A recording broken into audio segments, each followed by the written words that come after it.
A college student crashes her car on a desolate New Hampshire road and then just vanishes. No footprints. There's a rag stuffed in her tailpipe. And 20 years later, there's still no good damn explanation. Hello and welcome to the Beach House 34 True Crime Podcast. I'm your host, Christine Worth, and welcome to part 2 of the Maura Murray case. As I said in part 1, this is an encore episode. Since I originally recorded this, there really hasn't been a whole lot of updates, but any that I have found, I will add at the end of this in my wrap up. So let's get into where we are based on where we left off in episode number 1.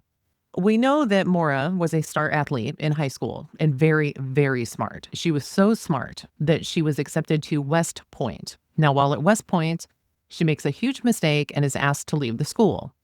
Now, this is a point that I need to clarify because according to journalist Clint Harding, who has been interviewed multiple times on the Missing podcast, Maura did steal an item from Fort Knox. This is true.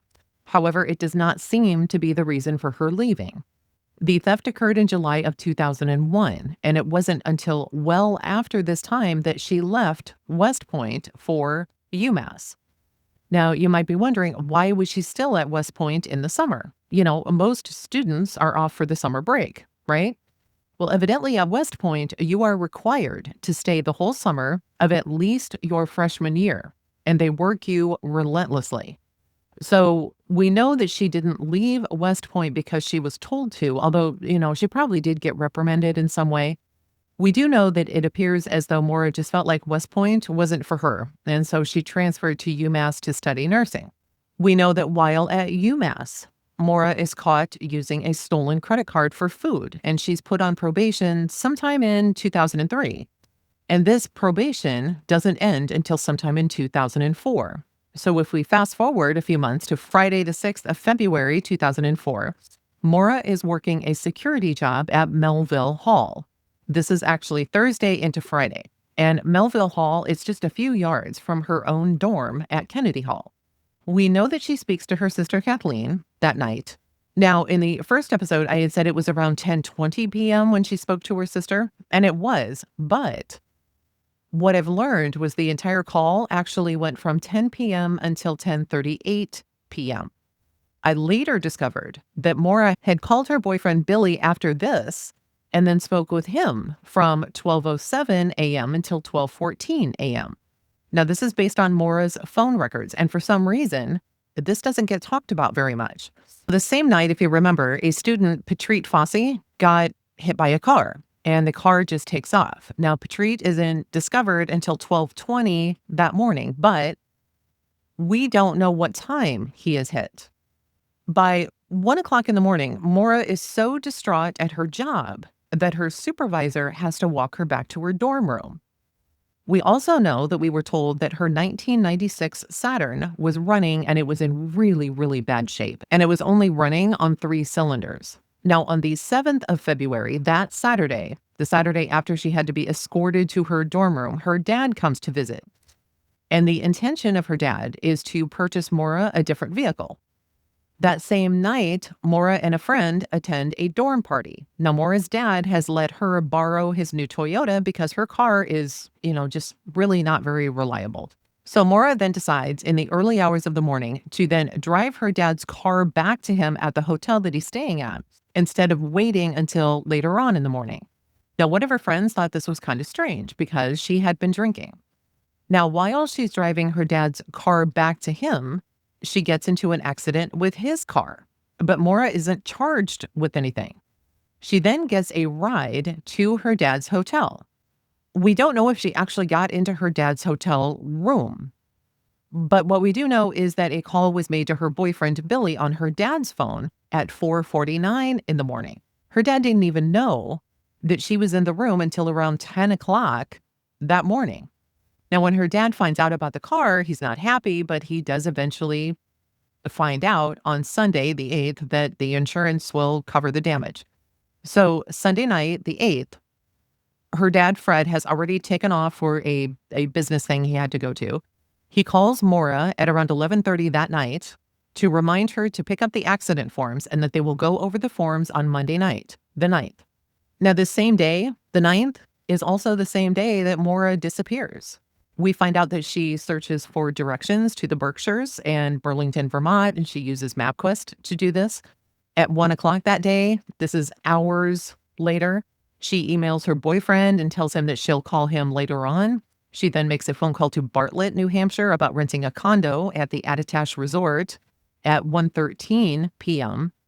She calls a nursing friend to return some clothing, which she evidently does at 1:24, and then emails a supervisor telling her that she will be out of town for a week due to a death in the family.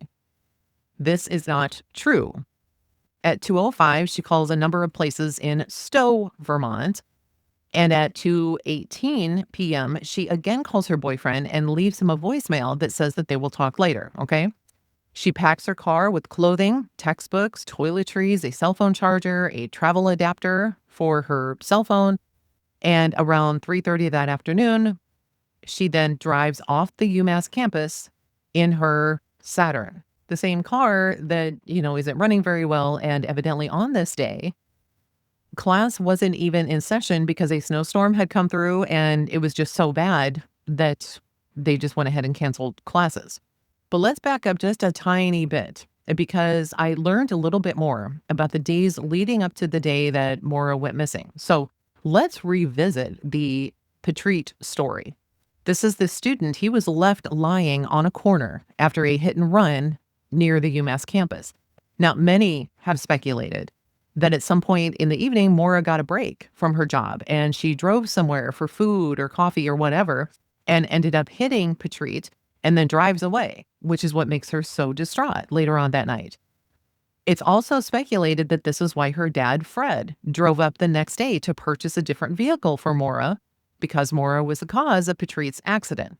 She calls her dad and her dad thinks, hey, the best way to cover this up is to just go ahead and purchase a different vehicle. Now, this makes for a really good story, right? It's not likely the truth. A copy of the job description for the job that Maura was doing at the time had her schedule running on that day from 8 p.m. until 2 a.m., and this is for 6 hours. During this time, the only breaks that they are allowed to take were bathroom breaks. So it's highly unlikely that she jumped in her car, drove somewhere, hit someone, and then came back to work, which is what caused her to be so upset. It's more likely that the telephone call right after midnight with her boyfriend, Billy, was the reason for her distress. Earlier, we thought it was just Kathleen, her sister. But the bottom line is we don't know what was said. And, sure, we can guess, right? But what's the point? It doesn't get us any closer to the truth. But don't forget, too, there's also speculation that she got a phone call on the landline at the security desk at Melville Hall. And this is what upset her so much. However, I believe that this information was known before Maura's phone records were released. So here's what we do know about the phone call to this landline. We know that the campus police did trace this call, which came from a location on campus. And the campus police found it interesting enough that they went ahead and they did a trace.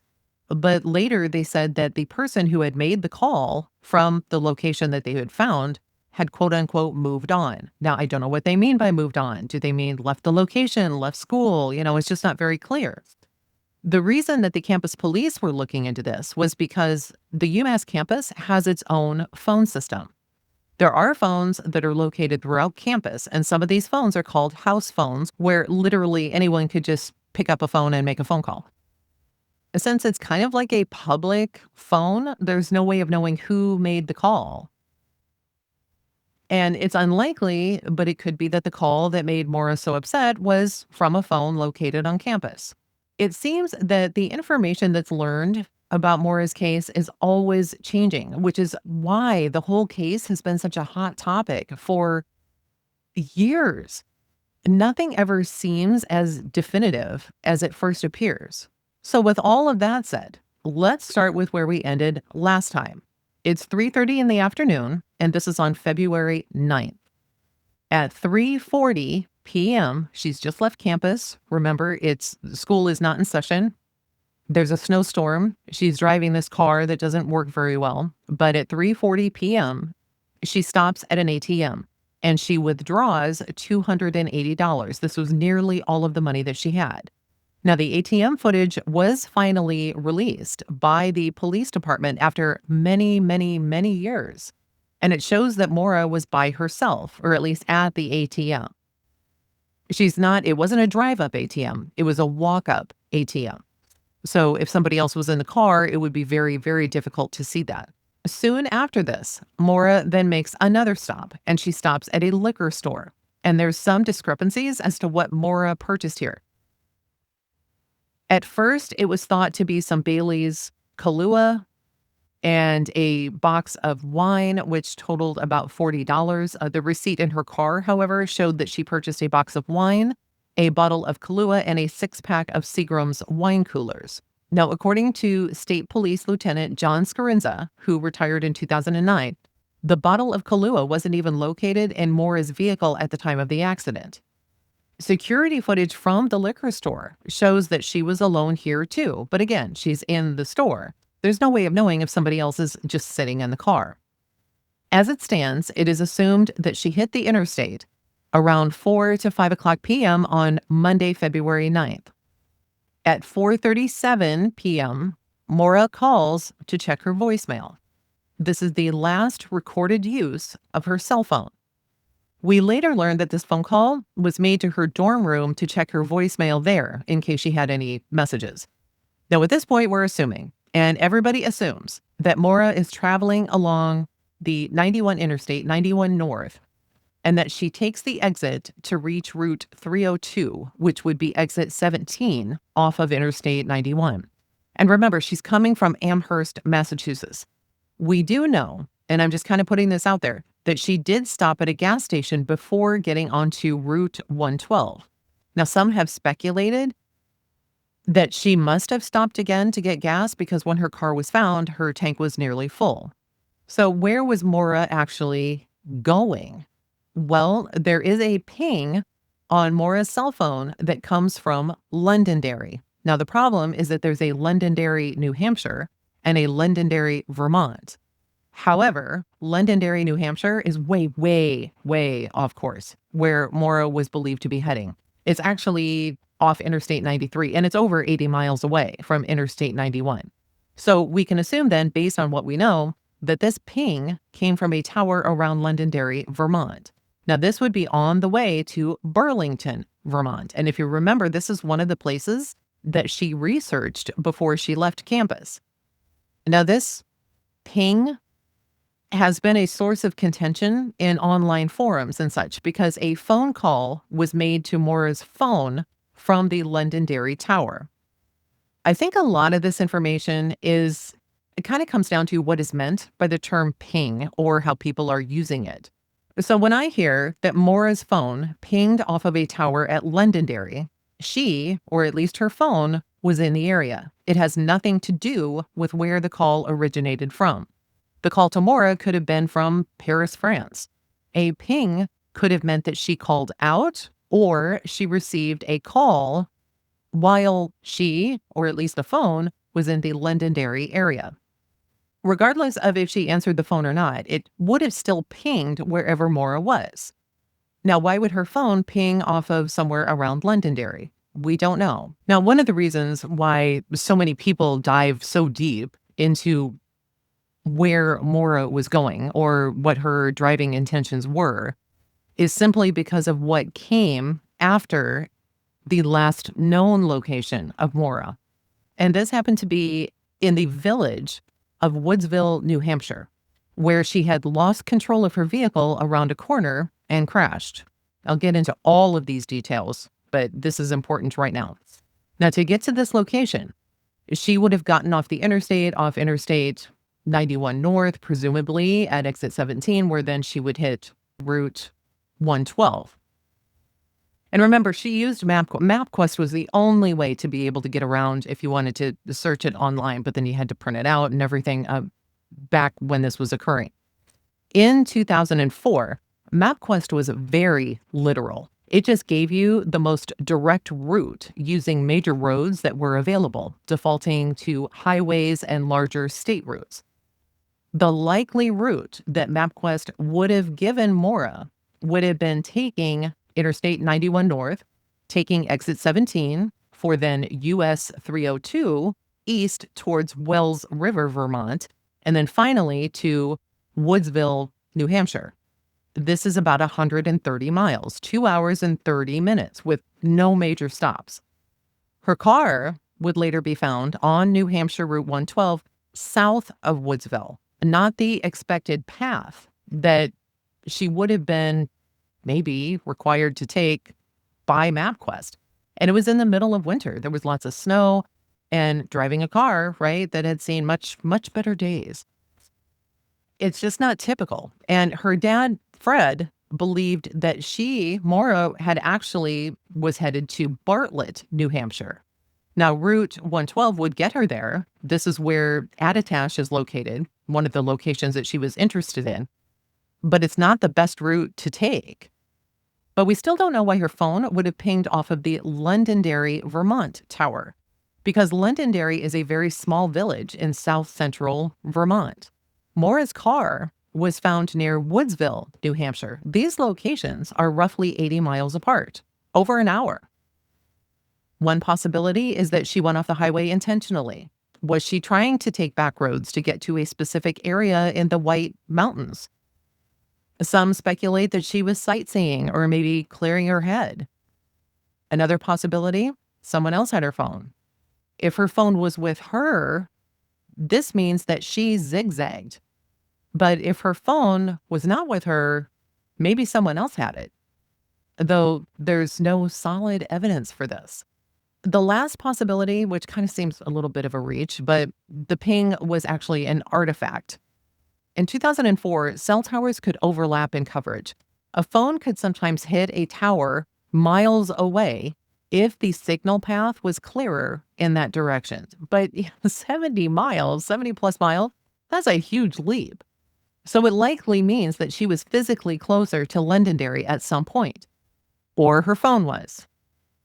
Could she have headed that way and doubled back? Sure. But based on where she ended up, this is a really big detour in winter conditions at night, right?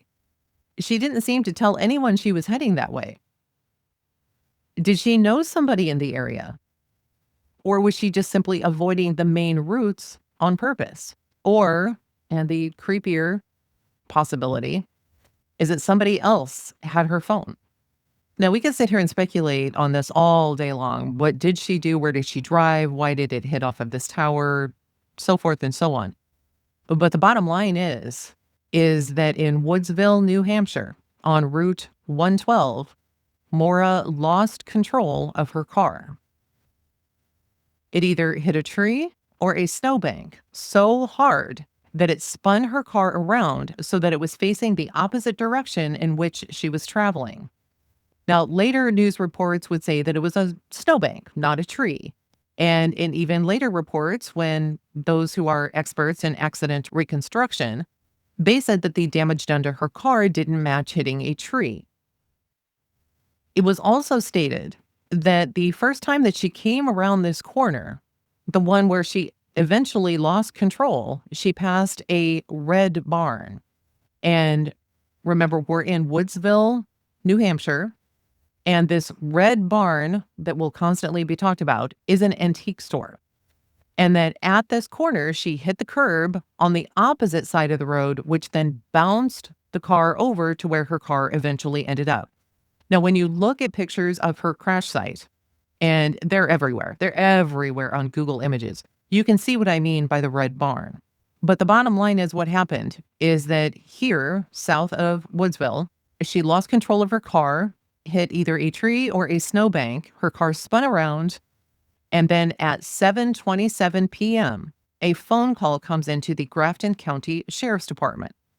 The phone call was from a Faith Westman, and she was calling to report an accident on Route 112, also known as Wild Ammonoosuc Road in Woodsville. Faith happens to live directly across the street from the accident and across the street from the red barn, which is actually what her and her husband Tim own. It's also been stated, however, that Faith, she had heard a thump or a loud sound outside of her home around 7 o'clock. And remember, she called at 7:27. So my question is, if this is true, why did it take her almost 30 minutes to call the police?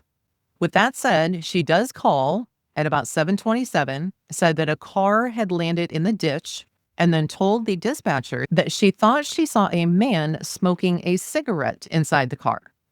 But her husband, Tim, disagreed with that. He thought it was a light from a cell phone.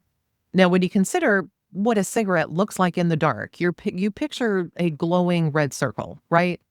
The phone that Maura was using was a Sprint flip phone. These phones had a small red light on them when they were plugged into a charger. Maura had brought along a charger, and if she was using her phone while it was charging, then there may have been a red light that was seen, which was mistakenly taken for a cigarette. That makes the most sense. Faith later kind of updated her statement, saying that it could have been a reflection of light off of a car window. The thing is that in Maura's car, both of the airbags, both the driver and the passenger side, were deployed. This has caused a lot of speculation, as you might imagine, because yes, it's in some cars at that time. Remember, hers was a 1996 Saturn. Some of these were updated where there had to be weight on the passenger seat in order for the airbag to be deployed. However, this was not the case with the vehicle that Maura was driving. It was a very basic system. And if there was a collision strong enough to trigger the front impact sensors, both airbags would have deployed whether or not someone was sitting in the seat. Now, at this point, we're still with Faith, right? She's called the police. She's trying to explain what she's seeing. And she does say that she saw a quote unquote flurry of activity at the trunk of Maura's car. The next piece of information that we have is that there is a school bus driver who lived just 100 yards past the accident site. This gentleman's name is Butch Atwood, and he was around 58 years old at the time. He stopped at the accident scene and said that he saw a young woman walking around the vehicle. And Butch actually just happened to be the very last person to ever see Maura.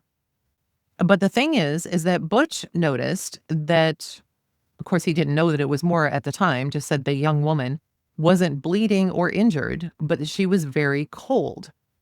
And Butch told her that he would call for help. And of course, they don't know that Faith has already done this. But Maura asked him not to call the police. Now, in one report, it was stated that she, quote unquote, pleaded with him to not call the police. Butch also said that Maura had evidently told him that she had already called AAA, which Butch knew would have been impossible because in that area, there wasn't any cell phone reception. Now, later, according to the Missing podcast, Faith Westman, that 7:27 p.m. phone call, she actually didn't even make that phone call to the police until after Butch had already stopped and spoken with Maura. After Butch spoke with Maura and seeing as she was okay, I mean, she was not hurt bad, Butch then continued home where he then called 911. Butch's call came into 911 at 7:43 p.m. This is 16 minutes after Faith first called. Now, this was one part of Butch's explanation. We found out later that Butch had several different versions of what happened that night. Butch said that he, quote, rushed down to see if he could help, that she had spun on the curve. She had no lights on and it was a dark car. He said, I could just about see it, presumably from his house. I put my flashlight in the window. She was behind the airbag. All I could see was from her mouth up, unquote. Now, let's remember that in a previous statement, he said that she was already walking around the car. So let's continue. Butch also stated, quote, I yelled in and she said she was okay. She was shaking, as anyone would be if they had been in an accident. He described Maura's struggle to squeeze her way out through the driver's door of the car and said that the car had sustained considerable front end damage.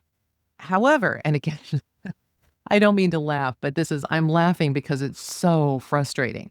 And this is one of the reasons why this case is just so Crazy messed up. In later reports, it is said that the driver's side door is wide open. Yet another statement from Butch has Maura standing on the driver's side of her car outside. Now, Butch was a fairly large man and might have been intimidating to Maura. And this is according to Butch's wife, Barbara, who said that, he's about 350 pounds and he has this mustache. I guess that was important. Butch had offered to let Maura wait at his house until the police got there, but she wanted to wait with the car. He then told her to turn on her headlights so that the other cars coming around the corner would see her. He then left and drove back to his house. He then continued with his statement, saying, quote, "I told her I was going to run up to the house and call the police. She said, no, no, no, please don't. I already called AAA. Well, under my breath, I said, that's a lie. You can't make a cell call from here. Cell reception is poor throughout the area. Despite her protests, Butch said he did call the police, but when he went back outside, Maura was already gone. Quote, I guess I was the last one to see her. I heard a couple cars go by when I was on the phone, but I didn't see her get into a car, and I don't know which way she went. We're all just dumbfounded by this. What bothers me so much about this statement, about the quote, I heard a couple cars go by, was that in an even later statement, Butch said that he was standing outside of his house making the 911 call. And even though he was outside, he still couldn't see Maura's car. But remember, he said that a couple cars passed by. Not that he heard them, as he had said before, but he had presumably actually seen these cars. Now, when Butch did call 911, his call ended up rolling over to Hanover County Dispatch, which was not his personal, or at least that location's personal dispatch area. This is because if a 911 call isn't answered within 3 rings, it automatically rolls to the next dispatch center, which in this case was the Hanover Dispatch Center. So when it did this, they actually ended up calling Butch's number back. But this time it was Butch's wife who had answered the phone. And she said either, quote, the girl's not here or the girl's gone. The next person that we have is someone who drove by the accident called Witness A. And we later learned that this witness, her name was Karen McNamara. Now, Karen was just getting off of work. She left her job at around 7:15 and had called her family ahead of time to let them know that she was leaving. This was just her habit. She did this every day because there was this stretch of road on Route 112 past the same or on the same route past where Maura would have had her accident. And Karen's drive was about a 40-minute drive. So Karen arrives on the same road as the accident around 7:37 p.m. And according to Karen, it doesn't look like an accident. Maura's car had been facing the wrong direction and was up against a snowbank. Karen did pull over to the side of the road and turned around to look back at the accident. She thought that she might be able to help, but since there wasn't any cell service in the area, she couldn't call anyone. Plus, she said a police vehicle was already there, although she didn't see anyone around the vehicles. The next time that Karen was able to get cell service was about 14 minutes away at Beaver Pond. So Karen decided to continue driving until she could get that cell service.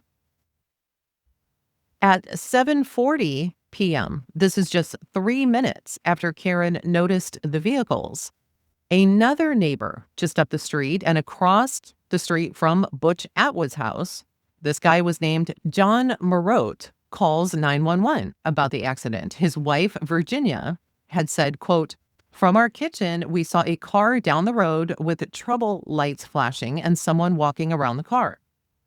John then later told a private investigator that he thought that he saw the car back up so that it was parallel to the road indicated by the car's rear lights. So, does this mean that the car was somewhat drivable at 7:46 p.m.? According to police records, police officer Cecil Smith arrives after receiving the call from Faith Westman. He comes around the corner. He sees Maura's car facing his direction on his side of the road and says no one was around the vehicle.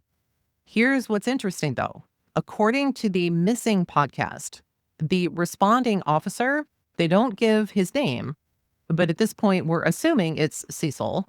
It says that on the 9th, around 7:30 p.m., when Cecil arrived at the scene, he was driving vehicle number 001. This happened to be an SUV.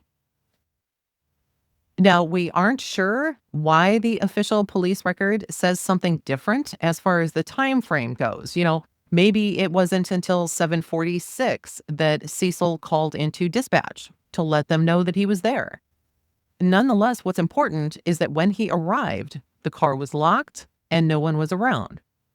Since he was responding to Faith Westman's phone call, or the 911 call, and Faith's house was literally steps away from the accident site, Cecil then went to go speak with Faith and Faith's husband since no one was around this vehicle. This means that between the time that Maura spoke with Butch, Faith called 911, and the police arrived at the scene about 5 or so minutes later. In that brief period of time, Maura had literally vanished. Now, Butch also said that he saw the police SUV arrive at the scene. This also further explains why when Karen, that witness, drove past the scene, she didn't see anyone. Maura was already gone, and Cecil had walked over to the Westmans. Now, after Butch made his phone call to 911, he reportedly went back out to his bus to finish up some paperwork.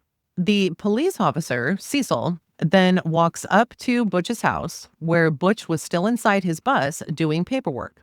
And Cecil then knocks on the bus door and asks Butch what he knew. So Cecil asked Butch, who was at the scene when you were there? And he also asked him, hey, was this woman, did she seem okay? Butch then told him that he thought that Maura had been drinking because she had slurred her speech and she had to lean on something while she was standing there. So again, he's saying that she's standing there. He did mention to Cecil that she had asked Butch not to call the police. So again, we have this other version, from Butch. According to reports, the driver's side of the vehicle had been severely damaged. The driver's side headlight had been pushed in and had been pushing up against the car's radiator into the fan, making the car inoperable. But if this is true, then how could the car have backed up, as was stated by the Marottes who had called 911? And remember, they said, it looks like she tried to park parallel to the road. The driver's side windshield was also cracked.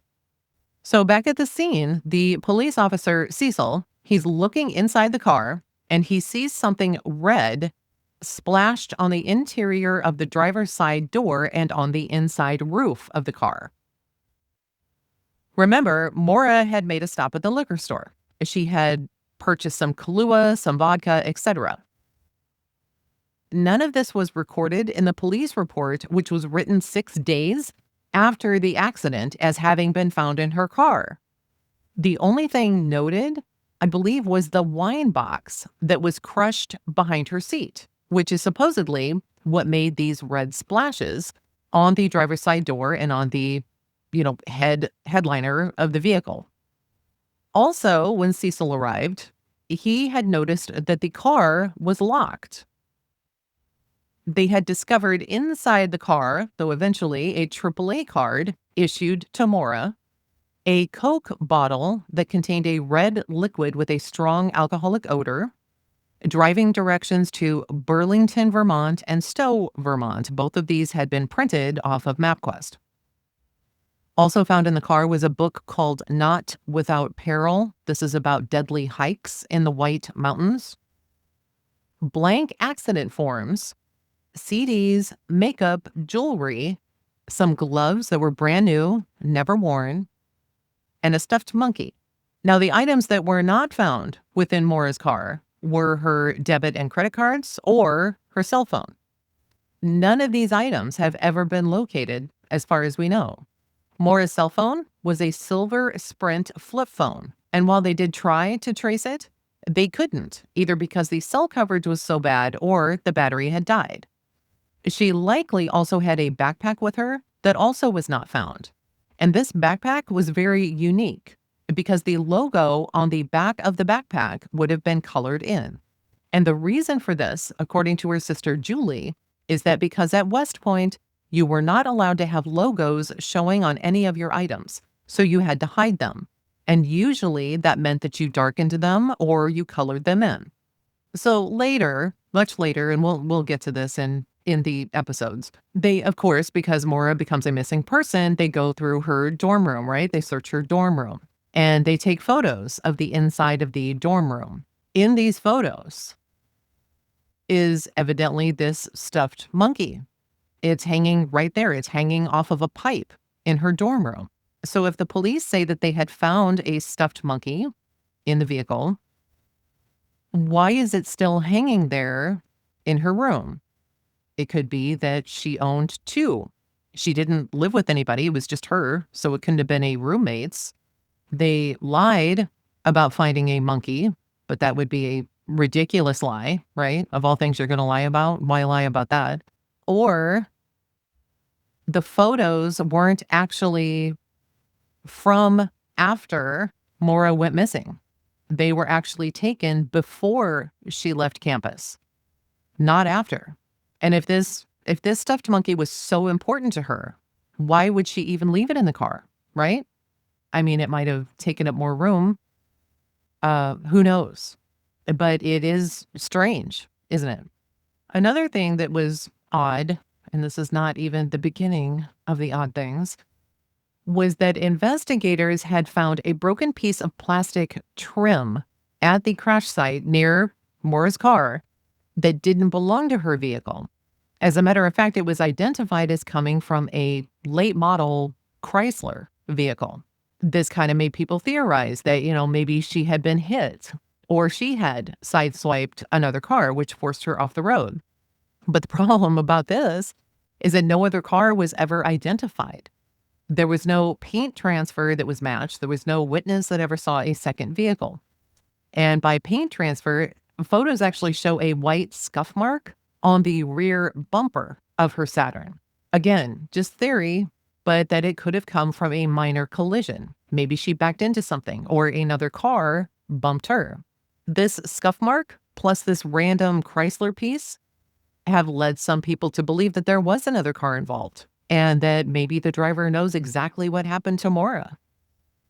Another thing, too, to keep in mind is that I don't know when it started, but it's definitely even still a thing today, is that there's something called the bump and abduct theory.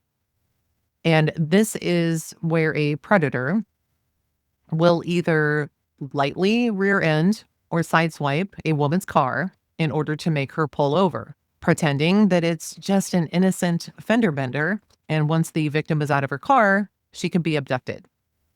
This has happened in various places over the years, and it's a reason that law enforcement still advises people, especially women who drive alone, to stay in their locked car and call 911 if an accident feels off. Now, this might have been what exactly happened. I mean, they're in a really isolated area, but the bump was just a little maybe too aggressive.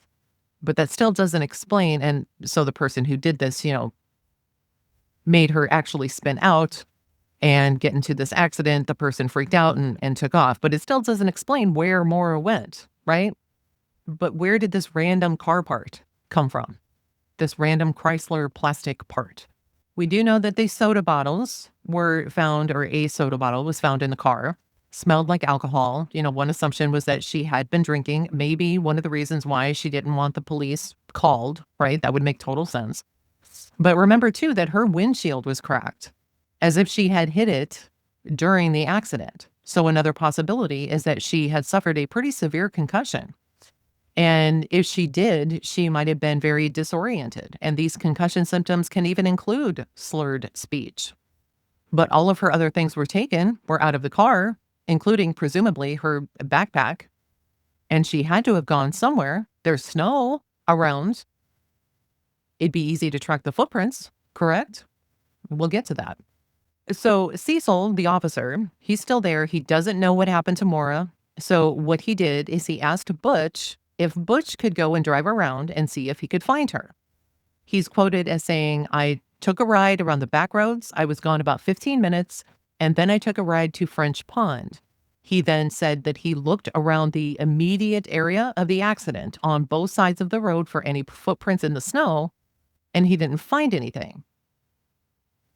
But if this is true, then she would have either walked on the road on foot, in which case people would have seen her, right? Or somebody got her into a car. In the meantime, State Trooper John Monahan, he heard this call come in about this accident and happened to be nearby. So he headed over to the accident scene.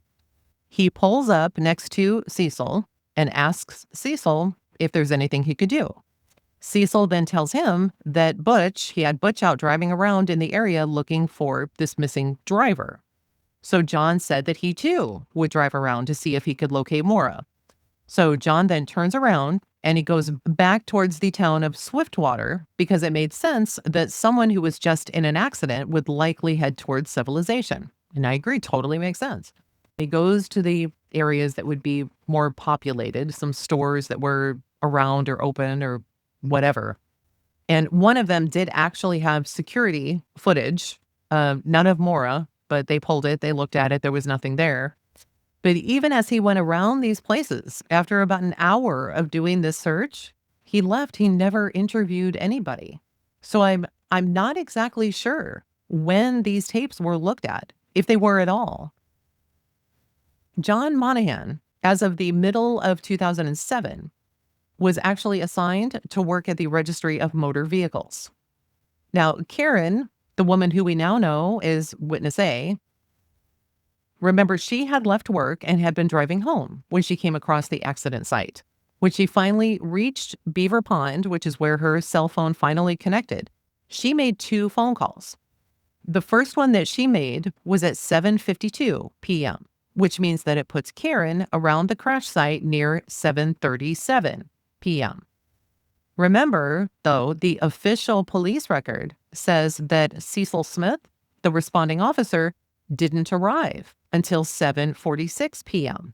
But Karen says that she saw a police vehicle there at 7:37. We now know, however, and this is according to a statement made by Cecil during a documentary, that the police records just might not be accurate because Cecil said that he was there much earlier than the 7:46 p.m. time. At 7:56, the EMTs arrive. They said that the car had struck a tree and had impacted it so much that it had spun the car around and the car was now facing the opposite direction. No one was at the site when they arrived. And one of the EMTs did say that there wasn't a lot of damage done to the car. One of the EMTs turned and said to his partner, he's like, "Hey, what's with the rag in the exhaust pipe?" Yeah, you heard that right. According to the EMT that was interviewed, he said it looked like a dish towel. It looked as if it were stuffed into the tailpipe, but it hung out about 8 inches or so. He had never seen anything like that before. Now, this EMT, his first thought was that maybe she had stopped at a nearby store and someone had maybe sabotaged her car trying to make it stop. Another report, however, and again, this is why this case is so confusing, said that Cecil had found the rag. Regardless, this could explain that flurry of activity around the trunk of the car that Faith reported when she had called 911. We do find out later from Maura's dad, Fred, that this is actually something he taught Maura to do with her car. And we'll go over this in a little bit. The bottom line is that no one could find Maura. And we even know that a witness, this Karen McNamara, continued on her route east of the accident site. If Maura was walking that way, Karen surely would have noticed her. Now, while Butch and John, the state trooper, Butch, the bus driver, and John, the state trooper, they do this cursory check of the area driving up and down the roads, no one can locate Maura. The woods, however, were not searched thoroughly that night. By 8:49 p.m., The car had been towed to 10 miles away to an auto care center on Route 10 in Haverhill. By noon on Friday, February 10th, and this is Tuesday, Maura was still not located, so a bolo was put out for her. They said that she had black hair that hung past her shoulders. Even though Maura was known to wear her hair in a tight bun most of the time, this information didn't seem to make it into the bolo. They also said that she was 5'3" and weighed 120 pounds. She was wearing a dark coat, jeans. She had a black backpack. Her height was later corrected to say that she was 5'7" with shoulder-length brown hair and blue eyes. How they got this wrong, I don't know. It wasn't until 3:20 on Tuesday, February 10th, that a voicemail was left for Maura's dad. And what happened here is that when they left the voicemail, he said that in his voicemail, his car had been found abandoned in Woodsville. The reason he was called was because he was the registered owner of the car. At the time that this message came into his home, he was working out of state, so he didn't receive this right away. Maura's oldest sister, Kathleen, however, was contacted, and she was able to get in contact with their dad. So Fred then called the Haverhill Police Department and told them to start searching for Maura right away. But they told Fred that the New Hampshire Fish and Game could start a search on Wednesday if she had not yet been located. It wasn't until 5:17 p.m. on Tuesday, February 10th, that Maura was considered missing by the Haverhill Police Department. Fred, her dad, arrived very early in the morning of Wednesday, February 11th. It's now been well over 24 hours since Maura went missing. Now, Fish and Game were brought in. They used helicopters with FLIR and infrared, cameras with FLIR detect heat. Another team came in with canines to search the ground area, and the canines were given a glove out of Maura's car to find her scent. This normally would make total sense.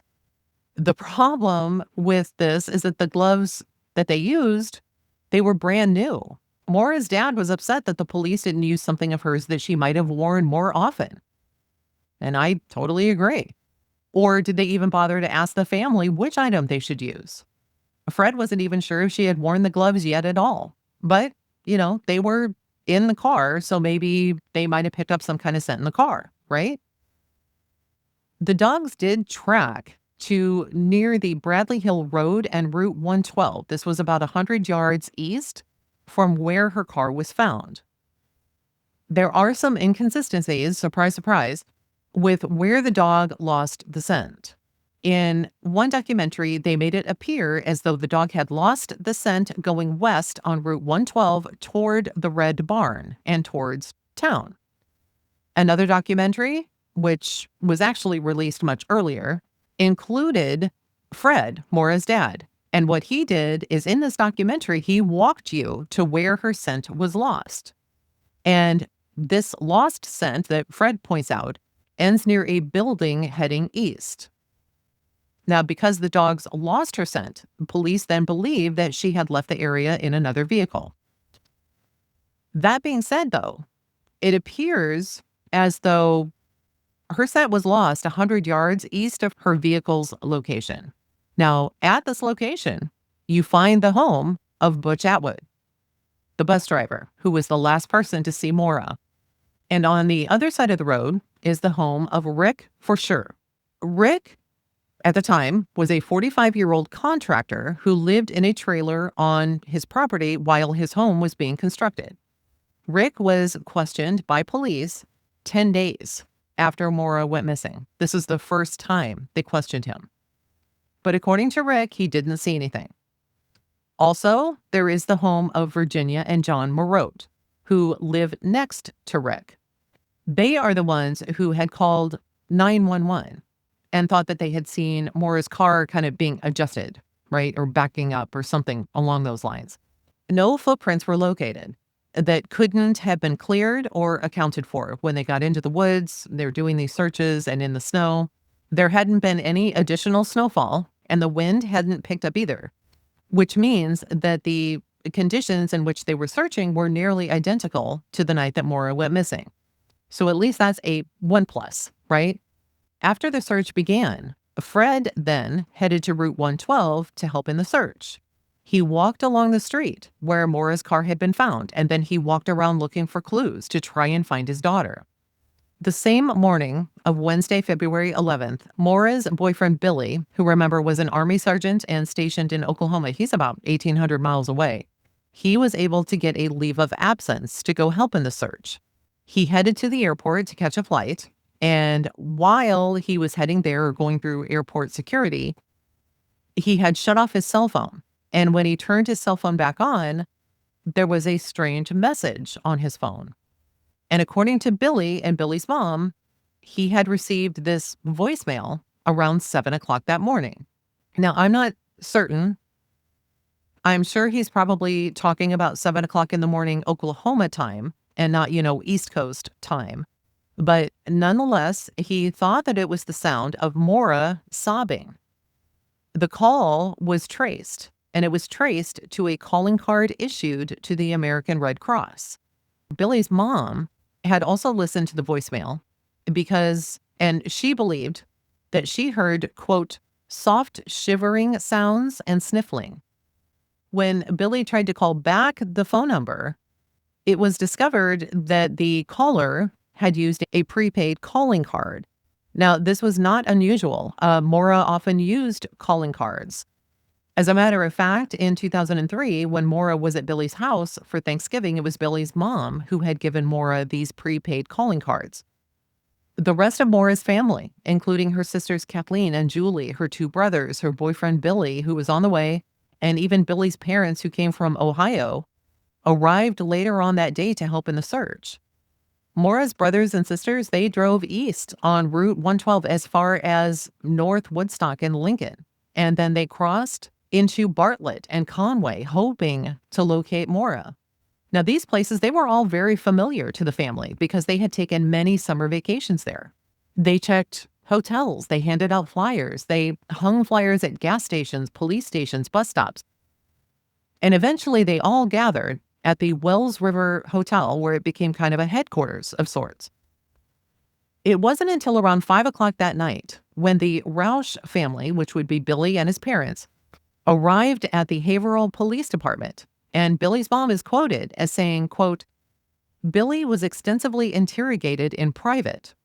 And then Billy's dad and I were questioned in the room with Billy. Fred was then asked if anything traumatic had happened with Maura recently. And, the only thing that he could think of was the accident that she had had with his car.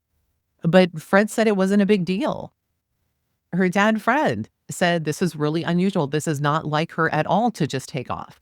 And Billy's mom said, quote, she's extremely responsible and an extremely frugal girl. I think she just wanted to get away and get her head on straight, unquote.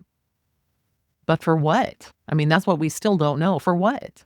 Billy's mom, her name's Sharon, further said that Maura had left an email with Billy on Monday afternoon. And in that email, Maura had said that she wanted to talk.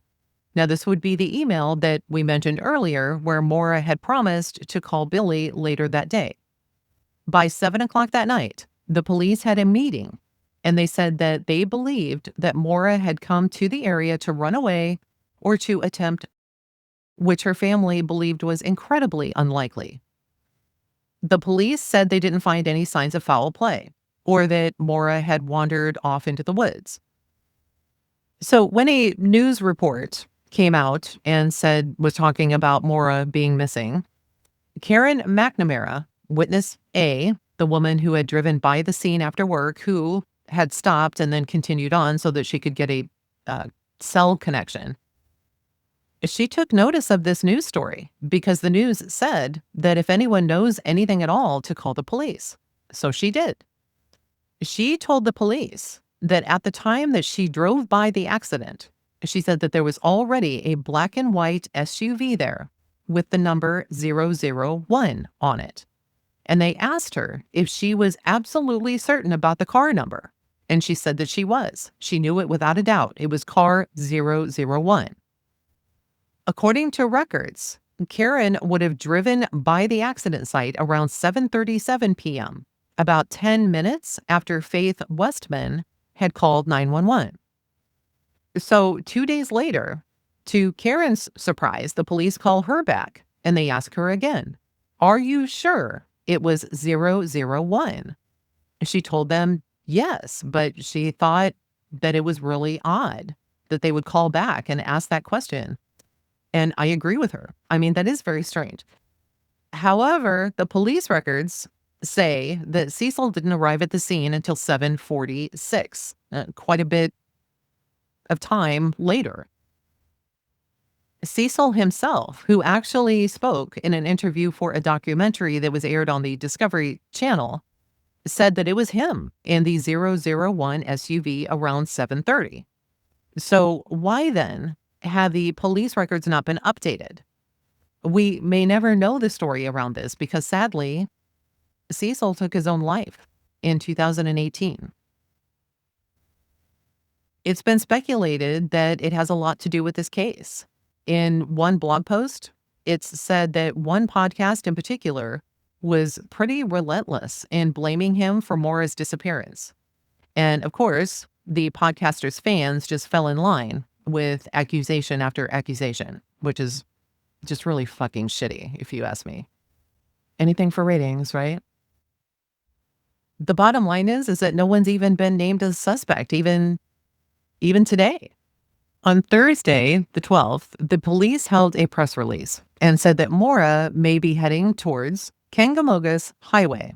And evidently the locals just call it the Kank or the Kang. And this is actually the same as Route 112. It's also said that witnesses at the scene report seeing a lone female with no apparent injuries who appeared impaired due to alcohol. Now, the thing is that no one knows at the time who exactly these witnesses were that claim that Maura appeared to be intoxicated. Aside from the one conversation we had between Butch and Cecil the night of the accident, Maura's dad and her boyfriend Billy, they held a joint press conference in Bethlehem, New Hampshire, and Fred is quoted as saying, "Again, this is very unusual. It's not like her to take off."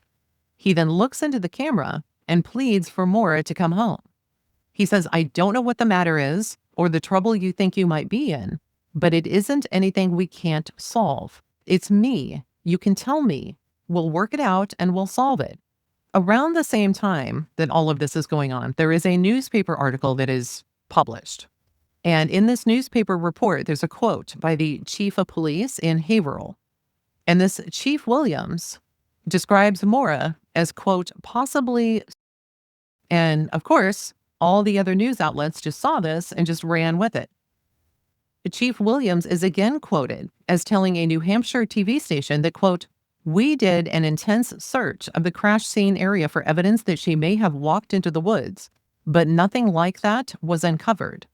The police were suspending their search until new leads developed." Family members, however, continued their search into Vermont on the 13th, thinking that Maura could have headed to Burlington or to Stowe, Vermont. Interestingly, according to Julie, Maura's sister, the Westmans, the ones that first called 911, actually invited Fred inside their home after he had arrived to search for his daughter so that he could look out the same window that Faith was looking out of when she saw the accident. Now, Fred said that he had a clear view of the exact spot where it occurred. Faith then told Fred that the police arrived 5 or 6 minutes after she called. And then Faith continued to say that she did not continue to look out the window.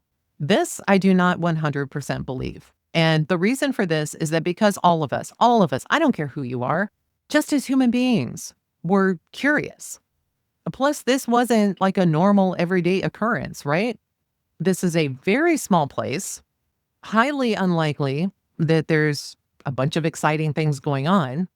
This would have been a really big deal. So I do not believe that she was not hanging out there at the window, just kind of biting her nails, wondering what was going to happen next. And another thing too, how would she know what time the police arrived if she wasn't looking out the window, right? It's possible she might have seen the lights coming down the road. It may have, if her windows were open, she didn't have curtains closed or something. She might have seen the red and blues like flashing inside of her house. We don't know. But regardless, if Faith called at 7:27, this means a police vehicle would have been there around 7:32 to 7:33, according to Faith. And then we do later find out from Cecil himself that this is approximately the time that he arrived. It also works out with the timeline of Karen, witness A, who drove by the scene around 7:37 p.m. and said that she already saw a police vehicle there. The bottom line is, since the day that Maura went missing, there has never, ever, even to this day, been a confirmed sighting of her. Before we wrap up this episode, let's kind of go over all of the stuff because, damn, this is a lot of shit, right? So where to start? Okay, let's start with Faith Westman. Okay, the woman who lives directly across from the accident site. She makes a call to police at 7:27 p.m. This would have been after Butch had seen and spoken with Maura. And the only way that we know this is from Butch himself. Butch lived 100 yards past the crash site. At the time, he was 58 and a school bus driver. He had driven by and saw that there was a young woman walking around the vehicle. So that's the first thing he says. He was the last person to see Maura. He said that she wasn't bleeding or injured, but very cold. He offers to call the police, but Maura, quote unquote, pleaded with him not to call the police, saying that she had called AAA already, which Butch knew that that was a lie because there was no cell reception in the area. So Butch then continued home and went ahead and still called 911 at 7:43 p.m. And this is 16 minutes after Faith has called. Evidently, he then goes back down. Somehow he ends up back at Maura's car, puts his flashlight in her window, and sees Maura behind the airbag from her mouth up. Now, remember earlier, he had said that he had actually seen a person walking around the vehicle. And this would kind of tie in, right, with what Faith said. She had said at one point that she saw a flurry of activity around the trunk or the rear of the vehicle. Butch also said that Maura had to squeeze out of the driver's side door of her car. So again, this is the airbag story. This isn't the fact that, hey, Maura was walking around the car.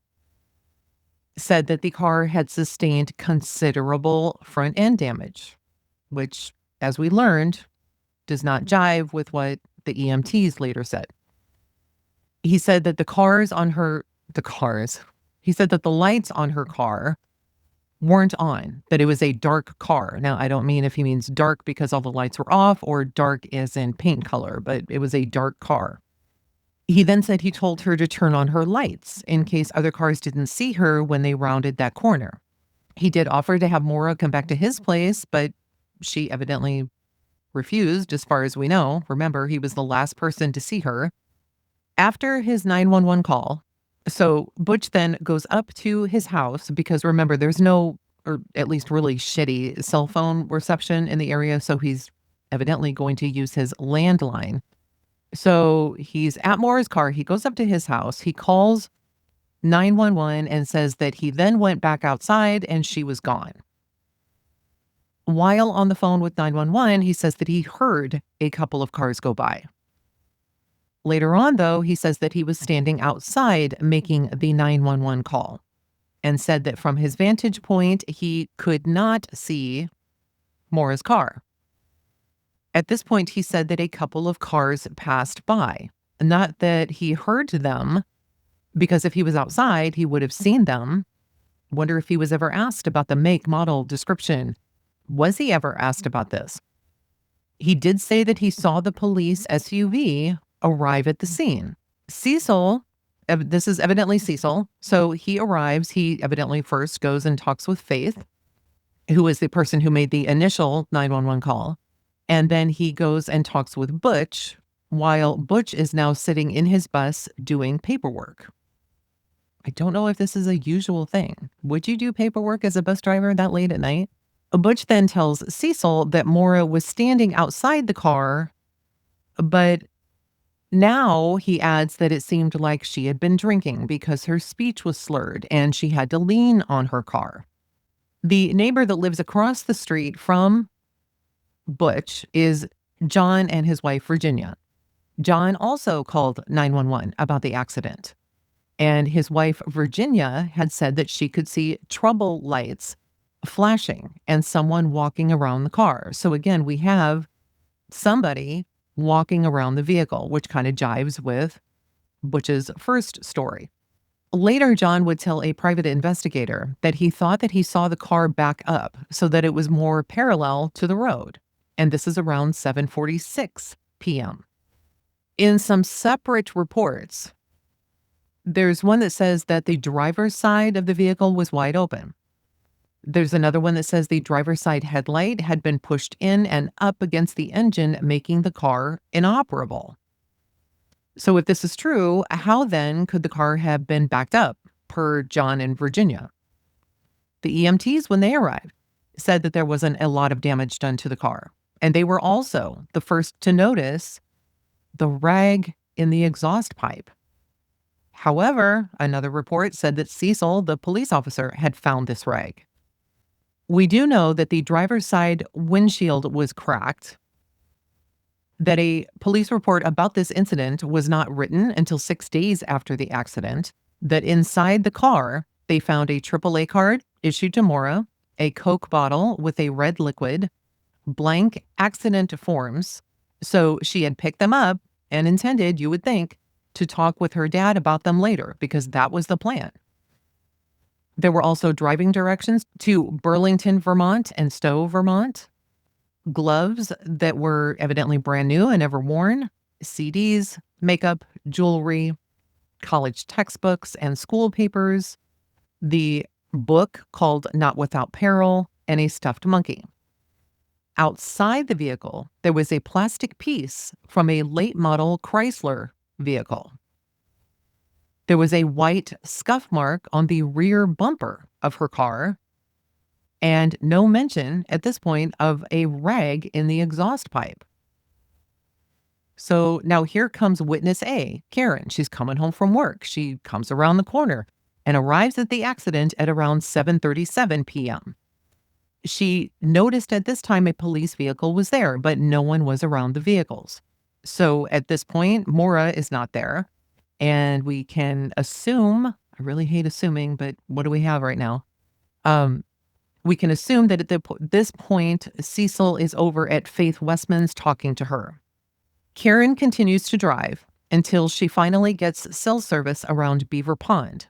And she calls 911 around 7:52 p.m., which would, based on driving distance and how long it would take, etc., puts her at the crash site near 7:37 p.m. But remember, the official records, even though Cecil has admitted that he was there at the time, still say that Cecil didn't arrive until 7:46 p.m. Karen, however, said that she saw that vehicle there at 7:37 p.m. and specifically says she remembers the number on the vehicle as being 001. So let's talk about Cecil. He arrives. He sees Maura's car facing his direction as he comes around the corner. No one is around the vehicle. He arrives around 7:30, very shortly after Faith called. Now, at this point, Butch would have already been down there and would have already left to go make a call to 911 from his own home. Yet Faith said that she thought she saw someone smoking a cigarette in the car, which was likely Maura's cell phone. So this is really confusing. When Cecil arrives, the car was locked and no one was around. So Cecil then goes to talk to the Westmans, and then he eventually walks up to Butch's house and asks Butch some questions. So in my head, all kinds of crap is going on in my head right now. It's hard to kind of put it all together. But if her doors are shut, her car is locked when the police officer arrives there, and then eventually we learn that the dogs kind of lose a scent at or around, right, Butch's residence. I'm wondering or guessing, again, freaking hate assuming, but that when Butch offered Maura to come to his place so she could stay warm and he'd call the police or whatever, that she actually went with him. Now, what about this rag in the tailpipe? So here's what bugs the hell out of me about that rag in the tailpipe, okay? If you block a tailpipe tight enough, exhaust can back up right into the car. Carbon monoxide, the whole deal. But Maura's rag, it was a dish towel that was hanging out a good 8 inches. If she did that herself, why leave it like that? If you drive a few miles, it'd just blow out or fall onto the road, especially if you're driving in snow. So how did it end up there? Did someone stuff it in there to make her car stall so that they could force her to pull over? I mean, either way, this is shady as hell. And that, my friends, is the end of this particular episode. It doesn't mean, though, that it's the end of the story. There is still one more episode to go. And I will have that next week, Tuesday, 7 p.m. Central Standard Time.